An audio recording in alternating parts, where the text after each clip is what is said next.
of regaining control of the virus and avoiding a much longer and much more damaging national lockdown. The window we have within which to act is only a small one.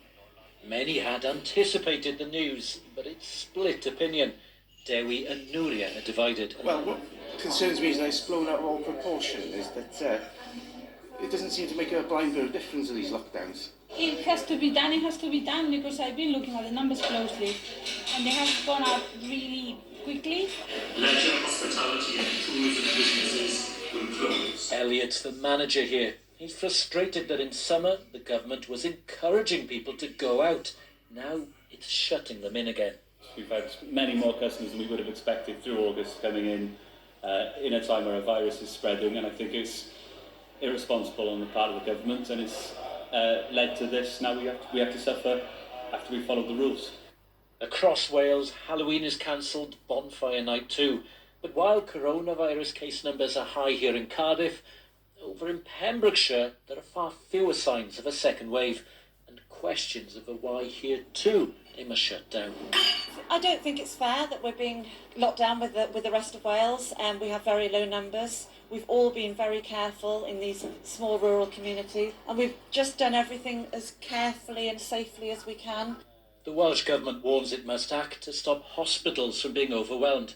Last week, the number of COVID-related patients rose by 50%. This new intensive care unit will open in the lockdown.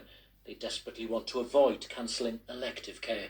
Kind of preparing for the worst, we've dusted back off our surge plans, we've got all the spare ventilators back out of the cupboard, but I think it's with a heavy heart, and we kind of think we can't. Last time we turned the whole hospital off pretty much. Every spare member of staff was brought to ITU and retrained. Well, they're busy now, they're busy in theatres doing operations. We don't have that luxury again. Businesses will need a lifeline too. This brewery has 160 pubs, but they didn't all survive the first lockdown. A lot of beer has just gone down the drain. Tragically, about 100 people have lost their jobs. Now the boss is worried this short, sharp shutdown may be followed by several more. This is like sharpening a pencil. If you keep sharpening the pencil, in the end, there's nothing left. You can't just keep chipping away at an industry, knocking it down, expecting it to get back up again in great shape. Every time we lose turnover, we lay off people, we have to close pubs, sell pubs, the business gets smaller and weaker. And that will be not just us, it will be affecting everybody in this sector. A firebreak can only slow, not extinguish the danger. Lives and livelihoods depend on its success.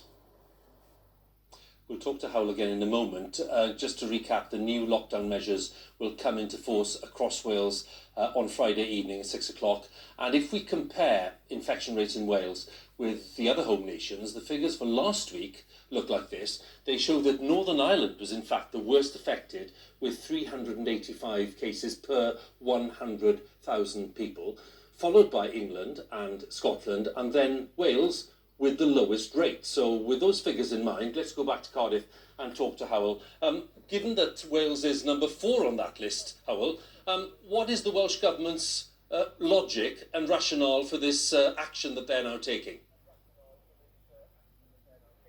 Well, they would argue that that is actually a symptom of their success, or at least an indicator that their very, very cautious approach is slowing things down slightly more within Wales. You remember back in the summer, bars and pubs and restaurants opened much later here than across the border in England. Likewise, shops were slower to open. Travel restrictions were in place for longer in Wales than other parts of the UK. So it's an abundance of caution that informs you about the Welsh approach and why Wales is the first to go back into a full lockdown. Now, while the Welsh Labour government can choose its own measures, it can't fund this firebreak alone. And there is this evening still some tension between the Welsh Labour government and the Treasury. Now, the fortnight covers 2 months and 2 different job support schemes, the old furlough and the new one in November. We understand the Welsh Government wanted the Treasury to fast forward the new one to make it easier for businesses, but the rules will stay in place. And that, according to the Welsh Labour Government, does create room for confusion and maybe a crack for some companies to fall down. It's pledging £300 million of its own money to help support businesses, but many here are very worried, not just about the next 2 weeks, but for the next few months, and the fear that this may be the first of many mini lockdowns to come.